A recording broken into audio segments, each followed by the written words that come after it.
Եվ այսպես փոքրիկ Տիգրանի դեպքի առնչությամբ հերթական տեղեկատվությունները գյուղի ժողովուրդը ասում էին, որ երեխայի ծնողները, մանավանդ մայրը, գտնվում է շատ ծանր վիճակում, գյուղացիներից մեկը նույնիսկ հետևյալն էր ասում, մեռած է, թաղած չի, իհարկե կորցրել է 2 տարեկան տղային, շատ դաժան վերջաբանով 20 օր փնտրեցին ու գտան գետում, բոլոր նորմալ ծնողներն էլ նման դեպրեսիվ վիճակում կգտնվեին, բայց մենք պետքա արձանագրենք, որ այդ ընտանիքը երկար ժամանակ կունենա հոգեբանների կարիք։ Մենք գիտենք, որ մենք ունենք Հայաստանի Հանրապետությունում նորմալ եւ լավ հոգեբաններ, բայց նրանք հիմնականում շատ զբաղված են եւ շատ գումարներ են պահանջում։ Այս դեպքում ուղղակի որպես հայ մարդ նրանք պետքա գնան, լինեն ընտանիքի անդամների կողքին, վերջի վերջո դժբախտություններ պատահում են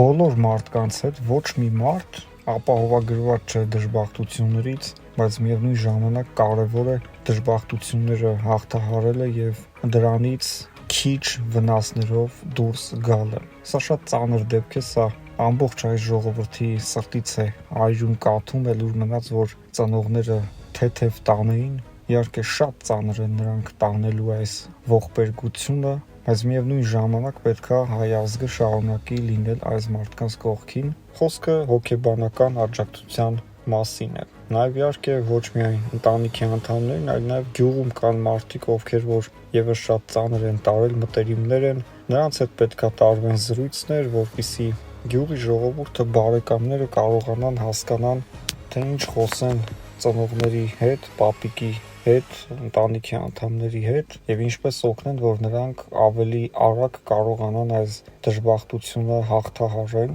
ու շարժվեն առաջ։ Նաև մենք նկատում ենք, որ կրակի վրա բենզին լցնողները շատ են, այդ որ տարածում են տեղեկատվություններ էքստրասենսները, որ ասել էին գողացել են։ Հիմա որ էքստրասենսները սուտ դուրս չգան, ասում են, գիտեք ինչ կա, գողացել են, բայց հետո տեսել են, որ կբացահայտվեն, տալ երեխուն գցել են գետը։ Այս հիմարությունները, ցնդաբանությունները եւս ազդում են ծնողների նյարդային համակարգի վրա եւ բոլոր նման տեղեկատվություն տարածողներին պետքա ձերբակալել եւ պահել բանտերում, մինչեւ խելքները գլուխները չհավաքեն։ Այսօր հազարավոր մարդիկ այցելում են փոքրիկ Տիգրանի տուն, ցավակցելու նրա ծնողներին, ընտանիքի անդամներին, գյուղացիներին եւ կարելի ասել, որ սա ամբողջ հայ ժողովրդի ցավն էր։ Գյուղացիները շարունակաբար պնդում են, որ երեխան ինքնուրույն չէր կարող գնալ եւ ընկնել գետը, կրկին որոշ մարդիկ շրջանառում են երեխային առևանգելու վարկածը, դե առևանգել են, հետո տեսել են, որ ձև չկա եւ երեխային գցել են գետը, մենք բացառում ենք այս տեղեկատվությունը, որովհետեւ նախ չենք կարող հավատալ, որտեղ ոնց կարա գիտակից մարդը 2 տարեկան երեխային գցի գետը փրկվելու համար։ Եվ հետո կա արդեն վարկած, թե այդ երեխան ոնց է ընկել գետը, որ ճանապարհով է գնացել, ամենահնարավոր վարկածները փրկարար ծառայությունը տվել են։ Հարյուրավոր ծաղկեպսակներ կար նրանց դռան առջև, ամբողջ հայ ժողովուրդը սրտե ցանկանում էր, որ երեխան հայտնվի թեկուզ առևանգված, ոչ մեկ չէր ցանկանում, որ երեխային գետից գտնելու լուրը իմանա։ Բայց փաստացի մենք ունենք այնինչ որ կա, երեխան ընկել է գետը, ծնողները միգուցե դրան չեն ուզում հավատալ, որտեղ դա շատ դաժան վերջաբան է, բայց ուրիշ ապացույցներ, ուրիշ մանրամասներ, կասկածներ նույնիսկ չկա։ Նույնիսկ ինչ որ 1% հավանականությամբ հետք չկա, որ կարելի է ենթադրել, որ երեխային առևանգել են եւ վերջում որ երեխային գետից գտան, ոնց էին առևանգել, որ երեխան հայտնվել էր գետում։ Բերել գցել էին գետը երեխային։ Շատերը այսպեսի վարկածները նաեւ շրջանառում ավելի դաժանություն պարգևելով այս այդքան դաժան պատմությանը, բայց մենք կասենք, որ դա այդպես չի։ Երեխան եւ առհասարակ երեխաները իրանք 2 տարեկանում չեն հասկանում ուր գնան, ինչ անեն, իրենց հետաքրքրության ձգտումով շարժվում են առաջ եւ ջրի նկատմամբ միգուցե հետաքրքրություն է եղել եւ երեխան ընկել է գյուղի ջրի կանալը, որը արդեն գնում եւ հասնում է մինչեւ գետ։ Եվ այդ ամենահավանական տարբերակն էր, սրա մասին իհարկե ծնողները չխոսեցին, նրանք ասում էին, որ երեխան դեպի գետը գնալու ձգտում երբեք չի ունեցել, բայց մենք ասում ենք, որ երեխան դեպի գետ չի հասել, երեխան ընկել է գյուղի կանալը, որը գնացել է դեպի գետ։ Եվ գյուղացիները ասել են, որ այդ օրերին այդ կանալի ջրերը եղել են ավելի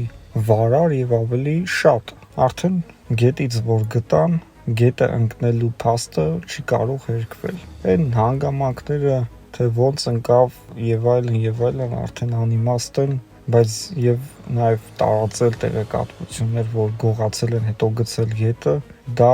սրբապղծություն է, նախ այդ մտածելը, երկրորդ հերթին, որ մենք չունենք նման ապացույցներ, մենք չենք կարող նման տեղեկատվություն նախ ասել կամ նույնիսկ կասկածել, որտեղ ոնց կարան 2 տարեկան երեխային գողանան, չբռնվելու համար տանեն գցեն գետը։ Այսքան ստոր է մեր հայ ազգը, այսքան անասուն մարդիկ կան։ Ես կարծում եմ, որ այդ աստիճանի մենք այս պայծրությամբ Հայաստանի Հանրապետությունում մարդ չեն գտնի, միգուցե կան, բայց այդ գյուղից հեռու են այդ մարդիկ։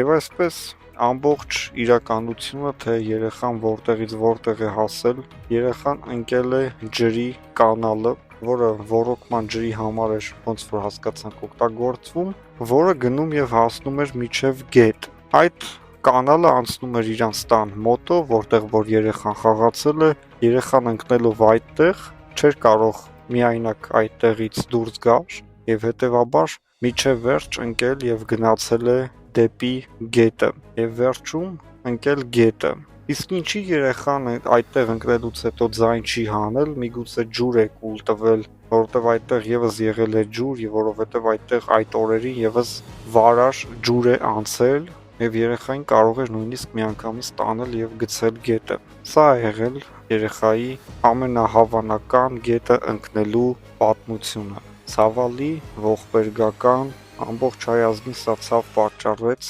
խոսքը փոքրիկի մասին է, ով անզգուշաբար ընկավ գետը եւ խեղդվեց, 20 օր փնտրեցին եւ վերջում շատ հեռու 7 կիլոմետր հեռու գտան եւ մենք նաեւ ուզում ենք ասել, որ հայրը եւ պապիկը գործ են արել ճանապարհին իրենց մեքենաներից մեկի վրա եւ իրենք ասում են, որ իրենք չեն նկատել, որ երեխան գա եւ անցնի իրենց կողքով եւ հետեւաբար հաստատվում է, որ երեխան ճանապարհով չի անցել, այլ ընկել է ջրի կանալը եւ այն նրան գցել է գետը կամ նա քայլելով է կանալով գնացել, որպեսզի այսպես ասացի ելք գտնի եւ դուրս գա այդտեղից, բայց դե բարձր է եղել պատերը, նա ինքնուրույն չէր կարող դուրս գալ, ուղիղ գնացել եւ ընկել է գետը։ Եվ այնտեղ երեխային նկատելը ըստ էության եղել է